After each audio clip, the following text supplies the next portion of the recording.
Las 10 de la mañana, 4 minutos, fría mañana en todo el territorio nacional. Y recuerden que hoy va a estar agradable con respecto a lo que va a ser mañana, porque las mínimas de la entrante madrugada y de la mañana de mañana van a andar situándose por debajo del cero en muchos puntos del territorio nacional. La bienvenida para Fabián Coito. ¿Qué tal? Buen día. Buen día. Muchas gracias por la invitación. Bueno, se lo ha visto por estos días, por estas horas. Yo ayer tuve la posibilidad de estar bichando hasta tarde, la hora de los deportes, y allí también lo veía a Fabián, que bueno, obviamente está haciendo una recorrida mediática que tiene que ver, y esto de alguna manera es también la primera pregunta, Fabián, tiene que ver con el éxito conseguido por este grupo. Porque, a ver, de alguna manera también la gente que está vinculada al fútbol sabe que si después de una determinada campaña uno anda recorriendo todos los canales y las radios haciendo notas,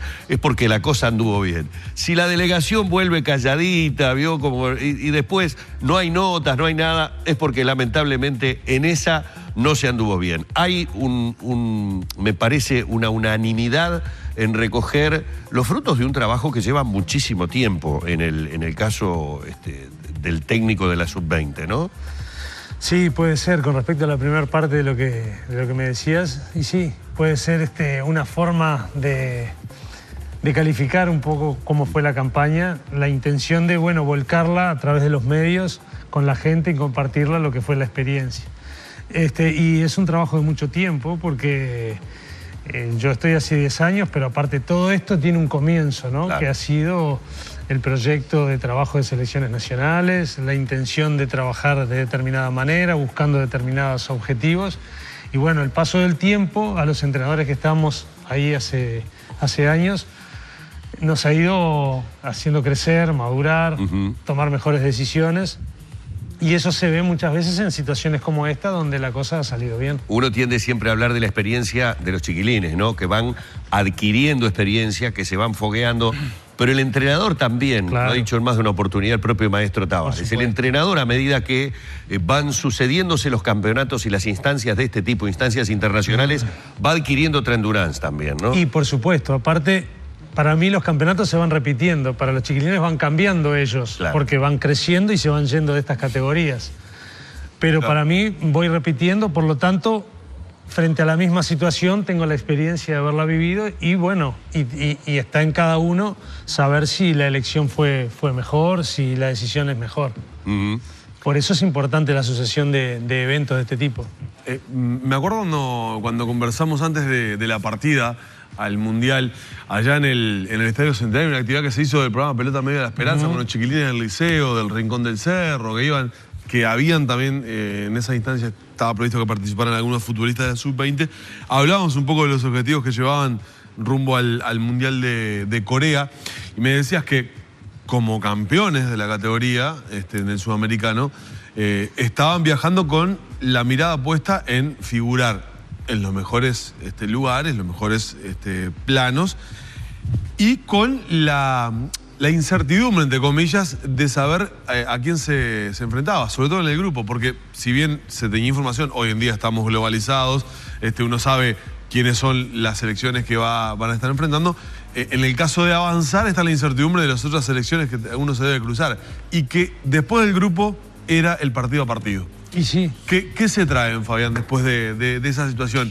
Que los penales nos dieron una alegría bárbara y después los penales nos dieron esa amargura con la que quedamos todos. Y bueno, un montón de cosas. Primero, habernos fijado ese tipo de objetivos, de ir con esa linda responsabilidad. Eso está cumplido, supongo, con creces. Y yo creo que sí, porque el equipo estuvo en un buen nivel, la gente del Mundial observó un buen equipo de Uruguay, hicimos buenos partidos de fútbol, ganamos la serie con comodidad, pasamos a octavos de final también, si bien ganamos 1-0 con dominio sobre Arabia, y ahí nos enfrentamos a un rival durísimo como Portugal, gran candidato. Uno de los candidatos, uno de los europeos con el sello de candidato al título. Y bueno, la FIFA había dicho que los candidatos a obtener el torneo eran Francia, Portugal y Uruguay. Basado un poco en los antecedentes, en los futbolistas, en qué sé yo, en la historia. Y bueno, y Portugal era candidato, por lo tanto era nuestro rival próximo, que uno quedaba y el otro se iba, o sea que no había tiempo a sacar un empate para después ganar frente a otro.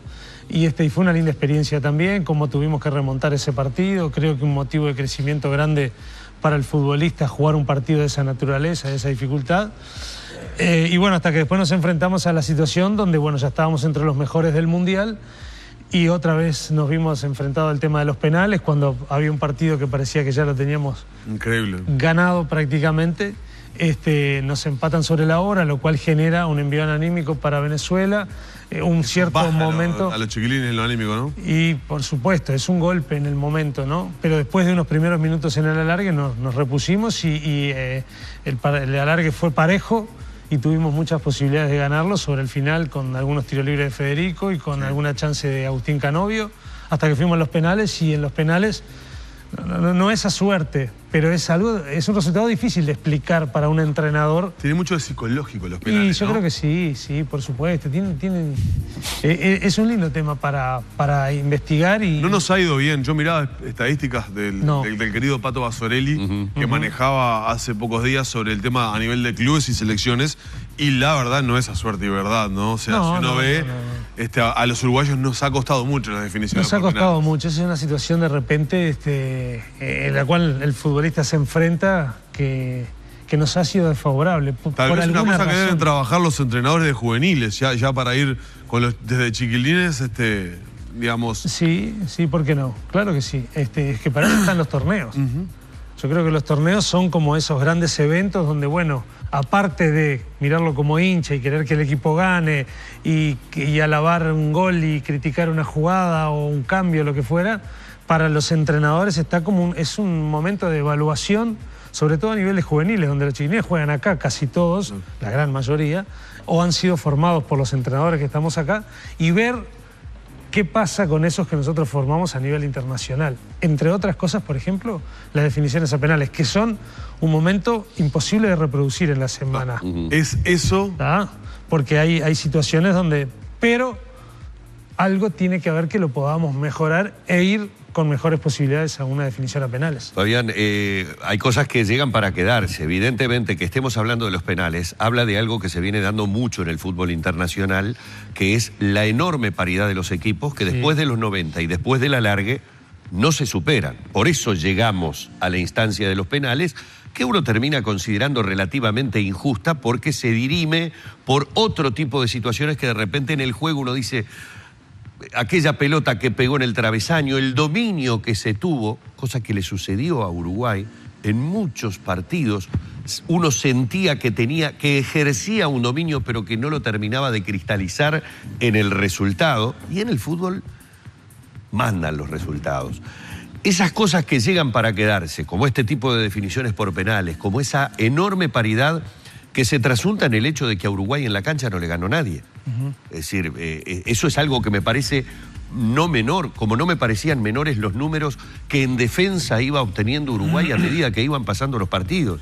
Pero con otro detalle, yo creo que hay un ingrediente, si usted me permite, que es un sello coito, es un sello de usted como técnico diferente a lo que uno viene viendo de selecciones nacionales, que es la intención de que Uruguay tenga la pelota y con la pelota tener el control del partido, más allá de que al uruguayo eso a veces en el gusto, en el paladar futbolístico queremos como más verticalidad, más... De respuesta y no de propuesta. Claro, ser más incisivos. Y sin embargo uno veía que acá había un tratamiento diferente. Costó imprimirle eso a los futbolistas uruguayos, pese a que son jóvenes, o forma parte de un proceso en el que de repente estamos empezando a cambiar esa cultura de verticalidad, exclusivamente la verticalidad, por una mayor posesión o una intención, por lo menos, de ser los que mandemos en el juego. Sí, bueno, la pregunta abarcó un montón de cosas. Puntualmente sobre este tema es un gusto mío, por supuesto. Yo lo he intentado muchas veces con otras selecciones. De hecho, había veces que formábamos la zona central del mediocampo con jugadores donde de repente... Pero falta algo ahí, falta algo. Y bueno, era en beneficio o en búsqueda de esto. Claro. que yo considero que es importante, no la tenencia solamente por el hecho de tenerla sin saber. Uruguay no puede perder la profundidad porque es lo que nos caracteriza. Uruguay forma grandes delanteros porque nuestro fútbol los obliga a los delanteros a hacerse como puedan de la pelota y a partir de ahí iniciar un ataque. Pique como pique y caiga como caiga. Entonces esos delanteros hay que aprovecharlos, pero yo creo también de que el fútbol requiere de mayor... de tener un hábito mayor de apenas se perdió la pelota, salirla a recuperar, esos delanteros que de repente quieren ciertos privilegios, descanso al momento que el equipo no la tiene, y la como presión, también... la presión alta que se le llama, que se veía en esta selección. Sí, ¿no? o presión tras pérdida, como se llama ahora, que apenas el equipo pierde la pelota, obligar al rival a que tome una mala decisión y recuperarla. Claro. Como también saber de que hay jugadores que ocupan lugares defensivos, vamos a decir, o que son los específicos de defensa, pero que son los encargados de iniciar el juego. Claro. Que no estén esperando porque el equipo la pierda para empezar su tarea dentro del equipo. Entonces, como hacerlo un poquito más general. Yo creo que el fútbol internacional así lo manda. Y eso es un gusto, pero es un aprendizaje. Íbamos a Europa y de repente... había partidos donde nos dominaban totalmente. Y bueno, ahí está el aprendizaje del entrenador o buscar qué pasó, por qué. Te obliga a un mayor desempeño físico de los jugadores, ¿no? Y de todo tipo, ¿no? Porque, de todo tipo físico, por supuesto, porque exige mucha movilidad. Porque antes el talentoso la agarraba, distribuía el juego y quedaba esperando luego, ¿no? Cuando el equipo la perdía. En los equipos uruguayos o selecciones de hace 20 años atrás. Sí, o la tarea del equipo era moverla hasta que se la pudiéramos hacer llegar a él, que él la estaba esperando. Y todo el mundo quedaba esperando. Y a partir de ahí ver que era la magia cómo comenzaba del talentoso. Está bien, que está bien porque el fútbol rioplatense tiene eso. Yo hablaba con entrenadores argentinos y de la época de Peckerman, Tocali, cuando en los primeros años míos nos enfrentábamos, y ellos me decían, nosotros armamos un equipo de 10 y salimos a buscar al diferente por toda Argentina. Seguro. Igual ese jugador tiene obligaciones también, ¿eh? Claro. Y a propósito de todo esto, la conversación me lleva a preguntarte por Rodrigo Amaral. ¿Qué conclusiones sacás de lo que ha sido este Mundial para Rodrigo Amaral, donde uno tenía la expectativa, después de un sudamericano muy bueno, de poder ver brillar a un jugador que es innegable el talento que tiene, junto a otros jugadores que no estuvieron en el sudamericano, como Valverde, que tiene un pie bárbaro, el caso de Bentancur, no se ilusionaba con eso. Sí. Hay un ingrediente que es evidentemente el tema físico de Rodrigo, que ha estado trabajando y mucho, que tal vez lo dejó un poco de lado. ¿Qué conclusiones sacás? Yo sigo desde la base, que es difícil hablar, obviamente. No, porque yo lo he hablado mucho con él y no me voy a meter en nada que no pueda comentarse. Cuando decimos Rodrigo Amaral es un talento, por ahí talento lo definimos o lo creemos como aquel jugador que tiene una capacidad por encima de la media.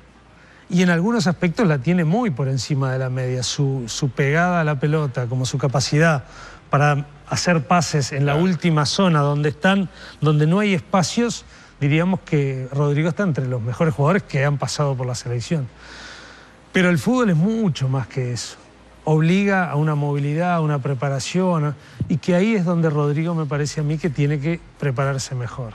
Él es muy joven, ojalá por el fútbol uruguayo lo logre, porque realmente es un jugador con unas condiciones brillantes que las trae, esto no es casualidad, él lo viene acompañando esas condiciones, y este mismo fútbol, por lo que hablábamos recién, de que el talentoso esperaba hasta que quizás sí se formó.